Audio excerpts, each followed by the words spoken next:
So, isa pa. Pahayag 3:7-13. Ang mensahe para sa iglesia sa Philadelphia. Verse number 7 yung sinulat ko.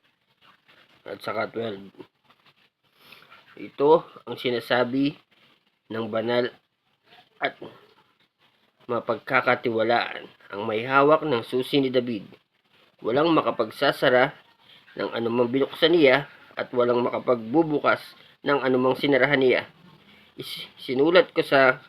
Isinulat ko rin sa kanya ang aking bagong pangalan. May bagong pangalan. Basahin natin yung buong aklat. Ang mensahe para sa iglesia sa Philadelphia. Isulat mo sa mga anghel ng iglesia sa Philadelphia. Ito ang sinasabi ng banal na mapagkakatiwalaan ng may hawak ng susi ni David.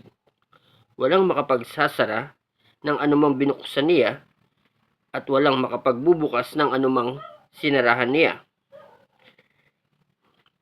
Alam ko ang ginagawa mo. Alam ko kaunti lamang ang iyong kakayahan, ngunit sinusunod mo ang aking salita at naging tapat ka sa akin. Kaya't binuksan ko para sa iyo ang isang pinto na hindi masasaran ni numan. Tingnan mo, palalapitin ko sa iyo at paluluhurin ang mga kampon ni Satanas na nagpapanggap na mga Hudyo. Ngunit hindi naman, at sa halip ay nagsisinungaling. Malalaman nila na minamahal kita, sapagkat tinupad mo ang aking utos na magtiis.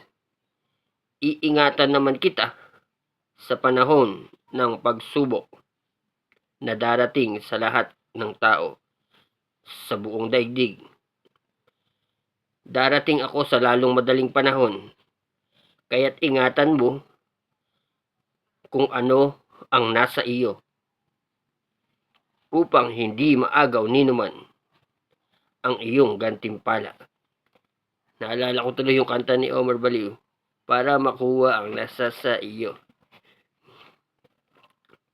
Ang tagumpay ay gagawin kong isang haligi ng templo ng aking Diyos, at hindi na siya lalabas doon.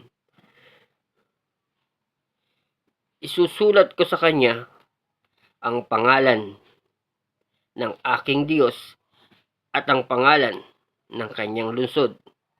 Ito ang bagong Jerusalem na bumaba mula sa langit buhat sa aking Diyos. Isulat mo rin sa kanya ang aking bagong pangalan.